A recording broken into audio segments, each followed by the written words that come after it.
안녕하십니까. 프레시안 박영규입니다. 지난 시간에는 스페인 전쟁의 결과 하와이와 푸에르토리코가 어떻게 각기 다른 길을 걸었는가에 대해서 말씀드렸습니다. 오늘은 스페인 전쟁 직후에 미국이 발표한 문호 개방 정책이란 무엇인가에 대해서 말씀드릴까 합니다. 문호 개방이 왜 중요하냐면 이후 미국 대외 정책의 핵심 원칙이기 때문입니다. 예를 들면 2차 대전 이후에 미국이 내건 자유무역 원칙이라든가 소련이 무너진 이후에 냉전이 종식된 이후에 미국이 추진한 세계화라든가 이게 다 사실은 문호개방 원칙의 변종입니다. 최근에는 그 우크라이나의 나토 가입에 관해서도 미국은 뭐라고 그러냐면 문호개방의 원칙에 따라 원하는 나라는 나토에 가입할 수 있다 이런 얘기를 했죠. 그 정도로 문호개방이라는 것은 아주 중요한 원칙입니다. 그래서 미국이 어떤 의도로 이 문호개방 원칙이 발표했는가에 대해서 말씀드리도록 하겠습니다. 1898년 미국은 스페인 전쟁으로 카리브해 일대를 장악하고 동아시아 진출을 위한 교두보를 마련했지만 중국 시장 진출은 부진했습니다. 무엇보다도 군사력이 약했기 때문입니다.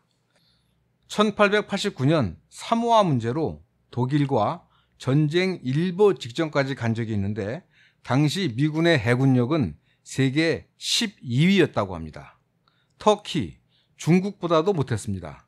1890년대 말 영국의 아시아 주둔 해군 전함이 미국 전체 전함보다도 많았다고 합니다. 당시에는 해군력이 군사력의 핵심이었습니다. 요즘에는 공군력이 핵심이죠. 미국은 19세기 말에야 철갑 분함 건조 등 해군력 증강에 나섰습니다. 또한 미국 내에서는 미국의 군사주의적, 영토주의적 팽창에 반대하는 세력이 만만치 않았습니다. 하지만 세계 최대의 시장인 중국을 포기할 수는 없는 노릇이었습니다. 사실 미국은 이미 1854년 일본을 개항시키면서 중국 시장에 진출하려고 했습니다. 그보다 7년 뒤인 1861년에 일어난 남북전쟁 때문에 결국 신경 쓸 겨를이 없게 된 거죠. 실제로 일본 사회과학계의 첨황이라고 하는 마루야마 마사오라는 분은 일본이 미국이나 유럽 등 서양의 식민지 식세를 면할 수 있었던 것은 남북전쟁 또는 그 전에 일어난 크림전쟁 등 여러 가지 서방에서 일어난 전쟁 덕분이었다. 이런 얘기를 하기도 했습니다. 어쨌든 중국에서는 1894년 청일전쟁에서 일본이 청나라를 이기고 대만을 획득하고 요동반도를 막 가질 뻔한 사태가 벌어지면서 제국주의 열강들이 세력 범위, 영어로는 Spheres of Influence라고 하는데요. 세력권이라고도 하죠. 세력권이라는 이름으로 중국 영토를 잠식해 가고 있었습니다. 1899년에 영국은 영국의 세력 범위 안에서 중국 정부에 관세를 지불하는 것을 거부했고 이것을 시작으로 중국의 주권은 무너지기 시작합니다. 다른 제국주의 국가들도 영국의 선례를 따름으로써 중국은 분할의 위기에 놓이게 됩니다. 그러나 세력 범위를 갖지 못한 미국은 그러한 분할의 위기에 대해서 불만이 컸습니다. 중국이 영국이나 프랑스, 독일, 일본, 러시아 등에 의해서 분할되면 미국의 중국 진출은 사실상 불가능해지기 때문입니다. 이러한 상황에서 나온 묘안이 바로 문호 개방 정책입니다. 문호 개방, 문을 열어라 이런 뜻인데 뭐냐면 미국의 우월한 생산력을 앞세워서 중국 시장에 공정하게 접근하자는 얘기죠. 공정하게 무역을 하면 당연히 미국이 우위를 점할 것이기 때문입니다. 다시 말해서 이미 1900년쯤 되면 미국이 세계 최대의 제조업 국가가 됐기 때문이죠. 1846년 당시 세계 최강의 산업 국가였던 영국이 자유무역을 제창한 것과 같은 이치입니다. 이렇게 해서 1899년 9월 6일 국무장관 존 헤이는 첫 번째 문호 개방 문서를 발표합니다. 열강의 세력 범위를 포함해 중국의 모든 지역에서 모든 국가에 대해 통상과 항해의 동등한 권리를 보장하자는 얘기죠. 1900년 7월 3일에는 두 번째 문호개방 문서를 선포합니다. 이때는 중국 내 이른바 애국자들이 의화단 사건을 일으켜서 부청멸양, 청나라를 지키고 서양 세력을 몰아내자라고 해서 북경을 55일간 포위할 때였습니다. 북경의 55일이라는 미국 영화도 있었죠. 굉장히 중국이 혼란에 빠졌을 때요. 이래서 이제 뭐 프랑스, 영국, 일본, 미국 등이 군대를 파견해서 결국 의화단의 란을 진압하는데 그 직후인 1900년 7월 3일에 두 번째 문호개방 문서를 보내서 중국의 영토 주권을 보장하자 이렇게 요구합니다. 즉 어떤 열강도 중국 전체 또는 중국 영토의 일부를 식민지화해서는 안 된다는 것이다. 지난번에 말씀드린 것처럼 미국은 외국 정부가 국내 안정을 유지할 만큼 강하고 반면에 미국의 요구를 거부할 수 없을 만큼 약한 정도, 딱 요게 좋다. 그걸 요구한 거죠. 당시 중국 무역은 사실 영국이 거의 압도적으로 강하게 갖고 있었고 그 뒤에 독일, 일본, 러시아 등이 따르고 있었는데 영국 등 강대국은 미국의 제안에 대해서 뭔 소리요? 하고 마음에 내키지는 않았지만 그렇다고 해서 그걸 딱히 거부할 명분도 없었어요. 따라서 그들은 애매모호한 답변을 미국에 보내왔습니다.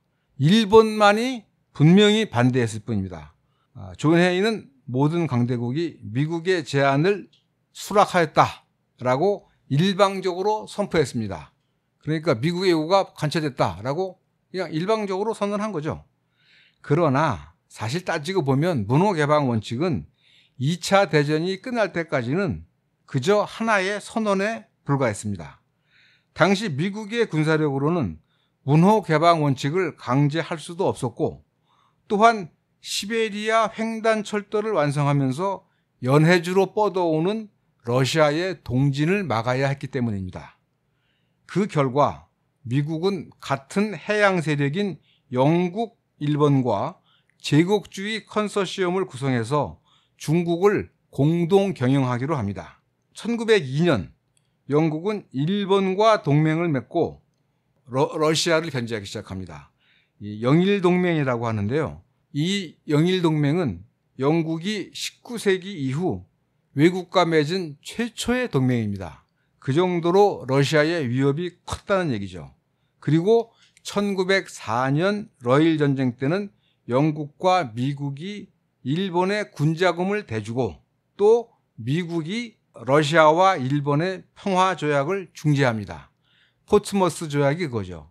당시 시어도 루즈벨트 대통령이 중재역을 맡아서 미국 포츠머스에서 평화조약을 맺었는데 이 조약을 중재한 대가로 루즈벨트 대통령은 노벨상을 받게 됩니다. 전적으로 일본을 밀어준 거죠. 그리고 1905년에 이른바 테프트 가스라 조약을 통해서 미국은 일본의 조선 지배를, 일본은 미국의 필리핀 지배를 상호 양해합니다. 쉽게 말해서 미국과 일본이 결탁을 해서 일본은 조선을 먹고 미국은 필리핀을 먹는다. 이거를 양해한 거죠. 결국은 둘 다 제국주의 세력인 거죠. 이 테프트라는 사람은 당시 필리핀 총독이었는데 1908년도에 미국의 대통령이 됩니다. 대단한 거물이었던 거죠. 어쨌든 중요한 것은 20세기 초까지는 미국과 일본이 중국을 경영하거나 조선을 먹고 필리핀을 먹는 데에서는 한편이었다는 거죠. 그런데 중요한 것은 1929년 대공황이 일어나면서 일본이 군사력을 앞세워서 중국에 대한 독점적 경영에 나섰다는 겁니다.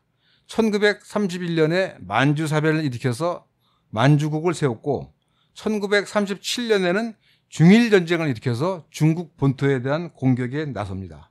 쉽게 말해서 대공황으로 인해서 일본이 대외 수출 시장이 없어졌기 때문에 안 되겠다. 내가 중국을 다 먹겠다. 그래서 그렇게 통해서 나의 자본주의적 생존을 유지하겠다. 이렇게 말한 겁니다.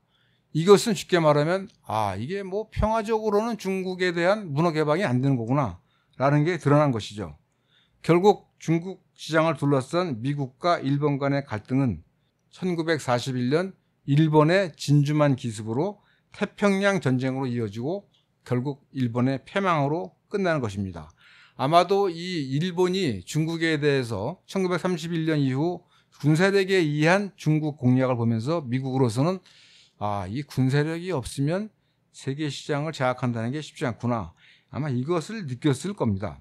따라서 그 미국의 문호개방 원칙이 현실로 나타난 것은 2차 대전 이후라고 할 수 있습니다. 2차 대전이 끝나면서 미국은 유엔을 만들고 IMF, IBRD와 같은 그리고 가트, 국제무역금융에 관한 기구를 만들고 여기를 독점적으로 운영할 수 있게 됩니다.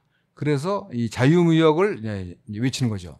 쉽게 말하면 2차 대전이 끝나고 냉전 기간까지는 이른바 자유세계, 그러니까 소련을 위시한 공산권을 제외한 자유세계에서는 자유무역이라는 이름으로 문호개방 원칙이 관철된 겁니다.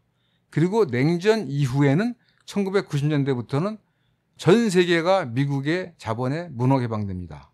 이른바 지구화 또는 세계화가 그것입니다. 이렇게 볼 때 문호개방은 미국 경제의 세계 진출을 위한 100년 대계였다고 할 수 있습니다. 1899년, 1900년대 발표가 돼서 1990년대 이후에 실제로 실행이 됐으니까요. 하지만 트럼프가 취임한 뒤 2017년부터 중국에 대한 관세 전쟁을 벌이면서 사실상 미국은 문호개방 원칙을 포기했다고 볼 수 있습니다. 2001년도 출범한 세계무역기구 WTO도 사실상 이제 유명무실해졌고, 특히 2022년도에 우크라이나 전쟁이 나면서 미국이 러시아에 대해서 어마무시한 경제 제재를 가하죠. 그러니까 이제 미국이 말했던 문호개방 원칙은 사실상 끝났다고 볼 수 있습니다. 미국의 경제력이 약화되면서 더 이상 문호개방을 하지는 않겠다. 이렇게 됐다고 볼 수 있을 것입니다. 한 가지 제가 이제 지적하고 싶은 것은 뭐냐면, 미국은 1823년도에 먼로 독트린이라는 걸 내세워서 중남미 지역, 아메리카 지역은 미국의 독점적 세력권이다라는 주장을 폈고, 1845년에 텍사스를 합병하면서는 명백한 운명, 매니페스트 데스티니라는 걸 내세워서 미국의 대외 진출은 자유의 확대이다, 세계에 이루어온 것이다 라고 해서 대백정을 계속했고, 1898년 스페인 전쟁을 계기로 문호개방 원칙을 발표하면서 모든 전 세계는 미국의 자본과 기술과 투자에 문을 열어라 이렇게 했는데, 중요한 것은 이 오픈도어와 먼로 독트린이 사실상 상호 모순된다는 거죠. 쉽게 말하면 아메리카 대륙은 미국의 독점적 세력권이라고 말하면서 전 세계에 대해서 미국에 대해서 문을 열어라 하는 거는 상호 모순되는 거죠. 오픈도어가 전 세계에 공정하게 적용되려면 유럽이나 일본도 중남미에 진출할 수 있어야죠. 그게 공정한 오픈도어 아니겠습니까? 그러니까 실제로 미국이 2차 대전 때 일본과 전쟁을 하면서 일본에게 요구했던 것이 뭐냐면, 중국의 모든 영토로부터 철수해라. 그러면 그 당시에 이제 미국이 일본을 압박하면서 석유 수출까지 금지시켰거든요. 일본으로서는 상당히 힘들었죠. 그러면서 미국이 요구한 게, 일본이 중국에서 모든 군대를 철수한다면 정상적 무역 관계를 회복할 수 있다, 이렇게 얘기를 했습니다. 그러니까 일본이 뭐라고 그랬냐면, 아니 그렇다면 일본에게도 중남미와 무역할 수 있는 기회를 달라라고 요구했어요. 근데 이 요구는 단칼에 거절하죠. 그러니까 이건 사실은 이 아메리카 대륙은 미국 외에는 흔들 수 없다 이런 얘기인데, 그렇다면 문호개방 원칙과 먼로 독트린은 상호 모순인 거죠. 그러니까 미국은 세계 전체를 먹을 수 있지만 다른 나라가 미국의 세력권에 침투하는 것은 허용할 수 없다라는 얘기죠. 실제로 미국이 그 뒤에 해온 것을 보면은 사실은 오픈도어라기보다는 먼로 독트린을 전 세계에 적용한 것이다. 그러니까 냉전 기간 동안에는 자유세계를 미국의 세력권 하에 둔 것이고, 냉전이 끝난 다음에는 전 세계를 미국의 세력권으로 삼은 것이죠. 어떻게 보면 냉전 이후 세계화 시대는 글로벌 먼로 독트린, 그러니까 전 세계가 미국의 세력권이다, 그렇게 말할 수 있을 것입니다.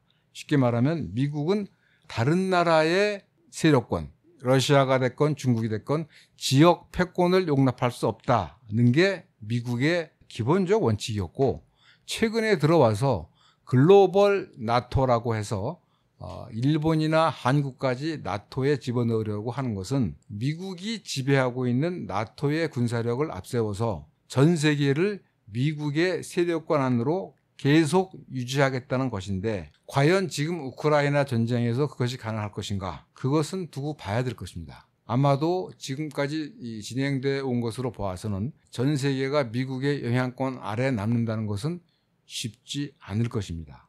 그러니까 따라서 우리가 글로벌 나토에 들어간 것이 무슨 대단한 국격의 상승인 것처럼 생각하는 것은 아주 커다란 오해다. 그런 말씀을 드리고 싶습니다. 네, 오늘은 그 오픈도어에 관해서 말씀드렸고요. 미국은 사실 그 스페인 전쟁을 통해서 카리브해와 중미 지역에 대해서는 확실한 지배력을 확보하게 됩니다.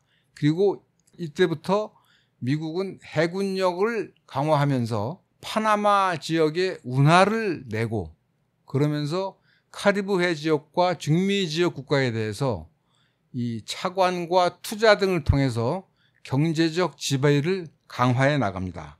그것을 보통 1900년부터 1930년까지를 이른바 달러 외교 또는 함포 외교라고 합니다.